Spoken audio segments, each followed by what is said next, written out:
Alhamdulillah. Ibu bapak, saudara-saudara sekalian yang saya hormati, teristimewa Bapak Bupati beserta istri yang luar biasa, berani betul ini Pak Bupati. Tapi bapak-bapak perlu tahu, kalau ada suami yang ngewel soal poligami banyak cerita, aku yakin tidak akan terjadi itu. Itu hanya di mulut saja. Kalau diam-diam, waspada ibu. Kalau percaya saya Bupati, selama bapak suka ngomong soal poligami, tidak bakal terjadi. Tapi ibu-ibu yang suaminya diam-diam, tidak pernah ngomong soal poligami, hati-hati Bu. Pak JM diam-diam, hati-hati.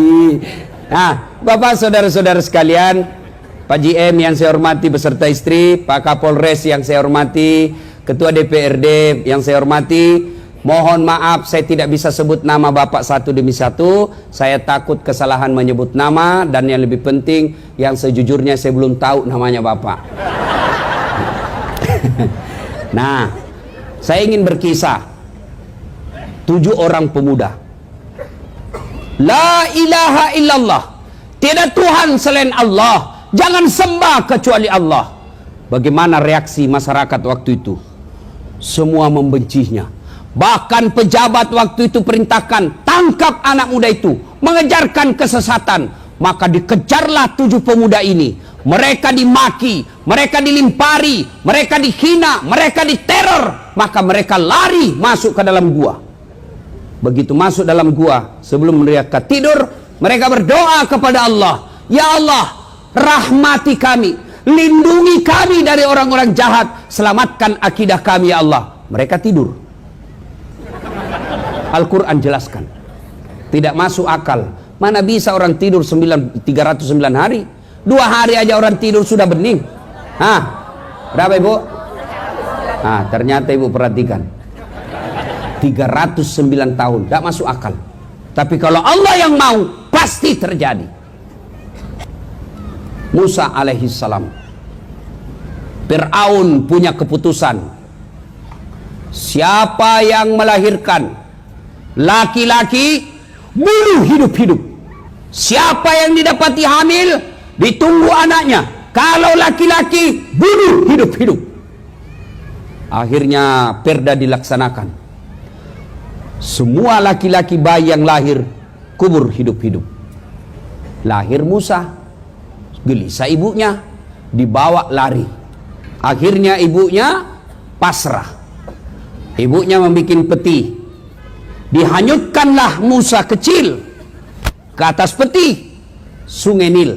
Subhanallah, tidak sampai di situ. Justru petinya Nabi Musa hanyut, masuk ke pengarangannya Fir'aun. Siapa yang dapat? Istrinya Fir'aun. Fir'aun bikin perda bunuh anak laki-laki. Justru Musa alaihissalam besar di dalam rumahnya Fir'aun, laknatullah alaih. Selamat Nabi. Tidak masuk akal, tapi kalau Allah yang mau, pasti terjadi. Banyak lagi kisah-kisah keajaiban dalam Quran, tapi karena waktu yang terbatas, tidak cukup kita ceritakan. Lalu apa hikmahnya? 1, ternyata dari dulu pengusaha dan penguasa kadangkala menjadi lawan dalam dakwah.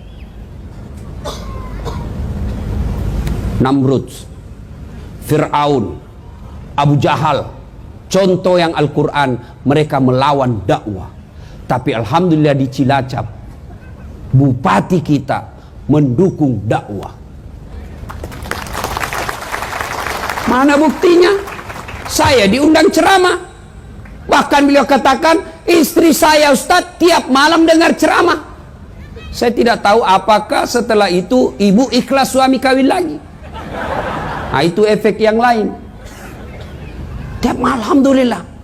Kalau seorang bupati, seorang GM, Kapolres, Dandim, jabatannya ketua DPR, jabatannya tidak memudahkan masuk surga, keliru dan rugi besar. Coba kau Pak Bupati, ada kepala dinas di sini? Boleh angkat tangan kepala dinas Pak? Camat atau kepala dinas? Tidak ada yang hadir? Ada. Ada beberapa. Kenapa bisa datang pejabat-pejabat? Karena ada Pak Bupati. Coba kalau tidak ada bupati, biar dikasih undangan 3 ndak datang. Ada polisi di sini? Ada? Coba angkat tangan polisi. Coba banyak. Kenapa banyak yang datang? Ada Kapolres. Maka keliru dan rugi besar jika diberi amanah jadi bupati, Kapolres, ketua DPR, GM tidak memudahkan dirinya masuk surga. Kenapa? Bupati, Kapolres hanya satu di Cilacap. Kalau ulama di Cilacap banyak, masuk surga kelak ngantri. Berapa penghafal Quran di Cilacap? Berapa imam masjid? Berapa penceramah? Ratusan. Maka pun kalau masuk surga harus ngantri. Bupati sendiri tidak perlu ngantri. Kapolres sendiri tidak perlu ngantri. Tapi karena sendiri, salah pun gampang didapat malaikat. Mana Bupati Cilacap? Tarik dia. Mana Kapolres? Itu dia, Pak. Ayo Pak, jadikan jabatan untuk memudahkan diri Bapak masuk ke dalam surga. Pak GM, jadikan GM memudahkan masuk ke dalam surga. Coba kalau Pak Bupati pergi salat subuh, Assalamualaikum warahmatullah, Assalamualaikum warahmatullah. Pak Bupati cari, mana ini kepala dinas PU? Tidak pernah juga saya dapat berjamaah di masjid. Satpol PP, polisi setengah. Kan polisi setengah itu Satpol PP. Sampai-sampai saya pernah begini, ada komandan Satpol PP, dia bilang, Ustaz, gara-gara ceramahmu banyak Satpol PP ceramah. Digugat cerai, digugat sama istrinya. Kenapa? Istrinya keberatan. Karena bukan kau kepala polisi, kukira kau polisi, ternyata kau polisi setengah. Satpol PP lapor sama kepala dinas PU. Pak Kadis, tadi subuh Bapak dicari sama Pak Bupati. Beliau katakan, ini kepala dinas PU tidak pernah juga didapat di masjid. Besok Pak, subuh jam 4, setengah 4 sudah ada di masjid. Kenapa? Karena dia takut dicopot jabatannya. Begitu juga Kapolres. Kalau Kapolres datang sholat duhur, Assalamualaikum warahmatullahi wabarakatuh, Assalamualaikum warahmatullahi wabarakatuh. Mana ini kambing, ini Kasat Bimas. Tidak pernah juga didapat ini Kasat Bimas datang di masjid. Baru dia bimbing masyarakat, tidak pernah ada. Oh besok Pak, belum azan, dia yang azan Pak. Itu enaknya punya pejabat. Kalau Ustadz, mari saudara-saudara sekalian, paling hanya bahasa di mulut. Begitu dipaksa, apa Ustadz, kok gila? Coba, jangan jadikan jabatan musuh dalam kebaikan. Jabatan Pak ada batasnya, Kapolres ada batasnya, Bupati ada batasnya. Apa batasnya? Pensiun. Bapak Kapolres naik, apa batasnya? Pensiun.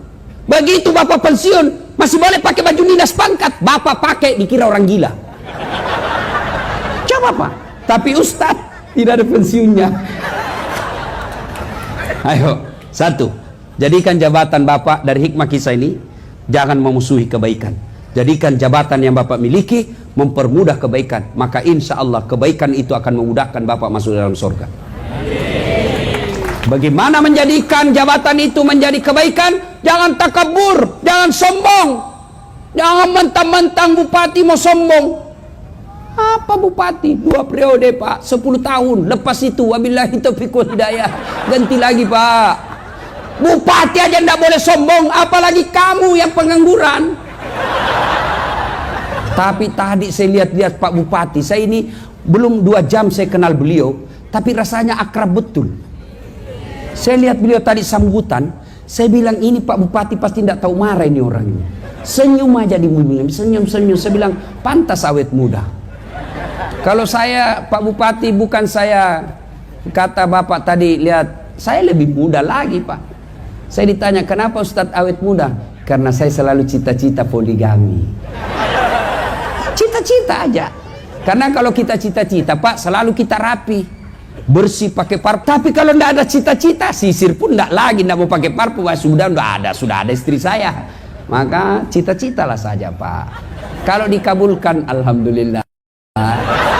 Kalau tidak ya nasib.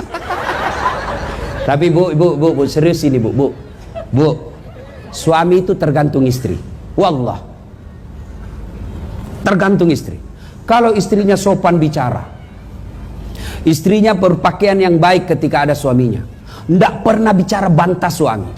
Saat suaminya masakannya sudah siap, wanita manapun yang menggodanya tidak akan tergoda. Kenapa? Karena ada bidadari di rumahnya. Pasti. Tapi ini suka ngomel, malas masak, penampilan ala kadarnya. Kita pulang, la haula wala quwata illa billah. Daster 3 hari tidak dicuci, kelihatan tali BH, rambut digulung-gulung pakai plastik, muka dikasih bedak putih, dikasih pula itu timun matanya, lalu dia cabut bulu keteknya di depan televisi. Bagaimana kita tidak stres? Dikasih tahu, ibu ganti-ganti tuh dastermu, kelihatan semua tali BH. Apa dia bilang? Jangan lihat BH-nya, yang penting rasanya, bung. Cobalah kalau pulang suami, bu, sambut suami. Apalagi ibu yang polisi suaminya. Coba kasihan itu lihat bapak polisi. Coba lihat itu bapak polisi, rasanya tidak ada enaknya hidupnya. Di kantor dimarah-marahi sama komandan. Siap salah komandan, siap salah, tembak pantatnya, siap salah komandan. Di warung kopi baru masuk dicurigai lagi, minta ditraktir, minta ditraktir. Ngapa itu enak? Di jalan ngirup oksigen bau. Sampai lagi di rumah dimaki-maki lagi sama istrinya. Kenapa kau tidak lawan? Bodoh. Apa dong dilawan? Nah, dia Kapolres. Coba lihat kasihannya itu polisi. Coba kalau polisi istri kita dah pulang dimarah sama komandan, sabar bang, memang begitulah jadi polisi.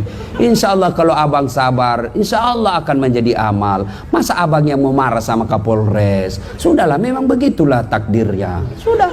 Lalu ibu peluk dia sambil menyanyi, bila kamu di sisiku, hati rasa syadu. Lambat laun buka baju. Suami marah-marah, ibu peluk. Suami ibu marah-marah, peluk lagi dari belakang sambil menyanyi, insaflah wahai man. Tenang, jangan malah pura suaminya sudah pensiun batu-batu, dia pangkulah suaminya sambil menyanyi, dia usap-usap rambutnya. Bila Israel datang menjemput.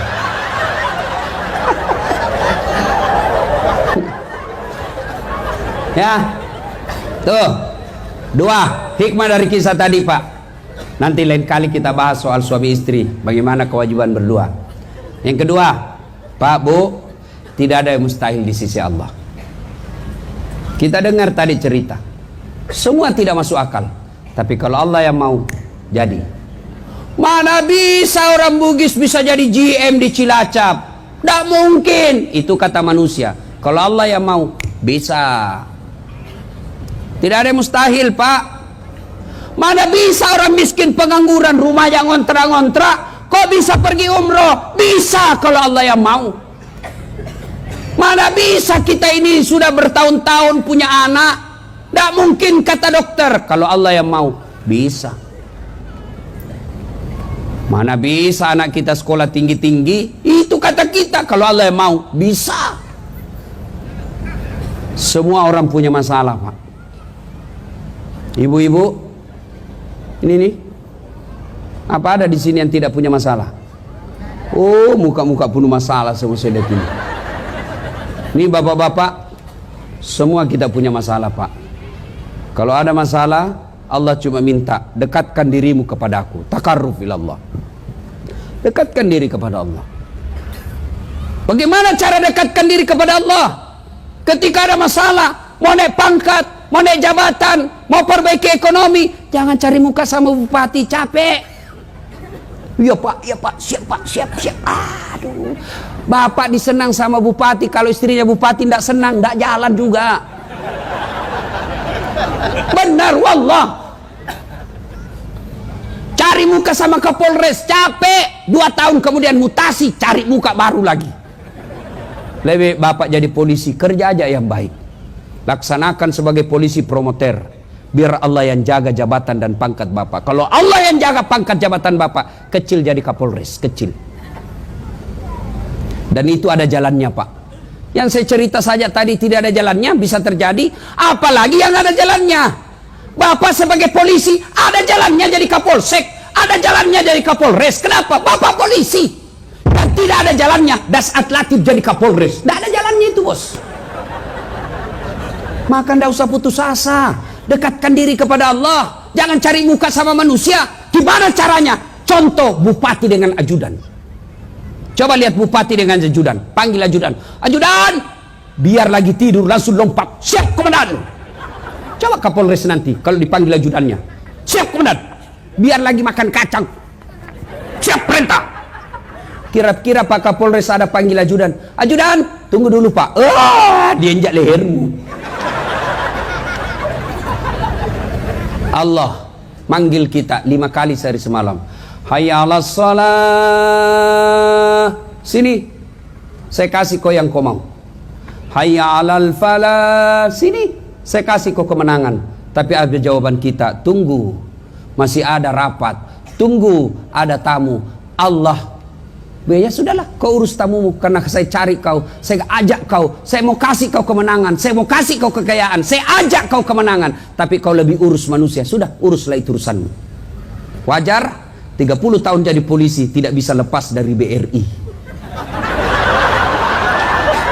Salatullah salamullah ala toha Rasulillah.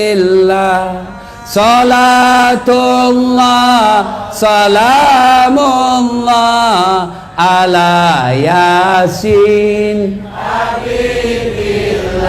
Bu-ibu, ibu nih sengsara. Suami kok jelek sifatnya, makin kesini makin hilang sifat baiknya yang dulu kita kenal. Jangan curhat di medsos. Ibu ambil sajadah, ngadu kepada Allah dalam solat. Namanya solat hajat. Selesai solat hajat, ngadulah ibu. Doa tidak harus menghafal yang ada di buku. Doa tidak harus pakai bahasa Arab. Adik-adik mau lulus fakultas kedokteran, adik-adik mau punya kerja jadi pegawai, mau lulus jadi polisi, jangan nyogok. Karena kalau kau nyogok semua gaji-gajimu haram. Mau jadi anggota DPR jangan nyogok. Karena kalau kau nyogok gajimu sebagai anggota DPR itu haram. Maka lebih baik curhat kepada Allah. Ya Allah, saya tidak mampu menjaga suamiku 24 jam. Engkau yang maha menjaga ya Allah. Tidak mungkin saya bisa memarahinya. Aku tidak punya kuasa di hadapan suami saya Allah. Tapi engkau yang punya kuasa segala-galanya. Bimbing dan tuntun suami saya Allah. Pelihara cinta dan kasih sayangnya. Palingkan hatinya kepadaku. Buat dia pusing kalau dia tidak lihat saya dalam 2 jam. Allah kabulkan. Hei bu. Kenapa doa kita biasa tidak dijawab? Karena kita hanya berdoa di medsos, bukan berdoa dalam sholat. Update status, ya Allah lindungi suamiku, ya Allah murahkan rezekinya. Di status, sibuknya itu Tuhan mau baca statusmu. Yang ketawa saya serius ini. Maka ibu, yang kedua, kenapa doa tidak diijabah Allah? Karena ibu berdoa tidak paham apa yang ibu minta. Tapi dia bahasa Arab, bingung malaikat. Apa maksudnya ini ibu? Dia mau suaminya setia tapi doa dia baca doa minta hujan. Bingung makanya.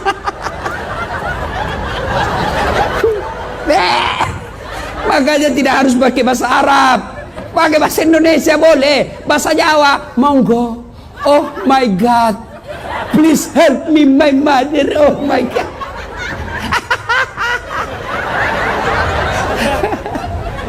Ya. Dah.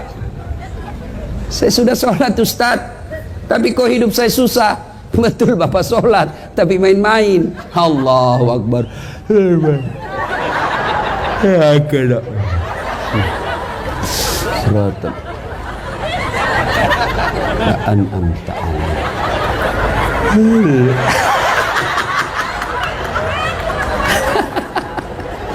Yo, ibu, ada tanya saya, Ustaz, bolehkah sholat tidak pakai BH? Apa ibu? Panas di rumah Ustaz, baru pulang pasar, sudah mau habis asar, jadi saya sholatlah kepanasan. Boleh pakai B, tidak pakai B? Boleh ibu, sah. Tapi ibu ndak, namanya ndak beradab. Boleh sah sholatnya, tapi tidak beradab. Ibu menghadap bupati tidak pakai BH. Mohon maaf Pak Bupati, saya buru-buru dilempar kok sama istrinya. Kurang ajar ini menggoda suami saya. Salatullah salamullah ala toha Rasulillah. Salatullah salamullah ala Yasin Habibillah. Pak Bupati, Pak GM dan semua yang saya muliakan, saya ulang kesimpulan malam ini, tidak usah panjang. Tidak ada yang mustahil di sisi Allah. Tidak ada yang tidak masuk akal di sisi Allah. Allah cuma minta dekati saya kasih kau yang kau mau. Gimana caranya? Jangan pikir caranya. Yang Bapak pikir bagaimana saya dekati Allah. Yang kaya dekati Allah dengan sedekah. Yang pejabat dekati Allah dengan perbaiki jabatannya. Yang miskin dekati Allah dengan kesabarannya.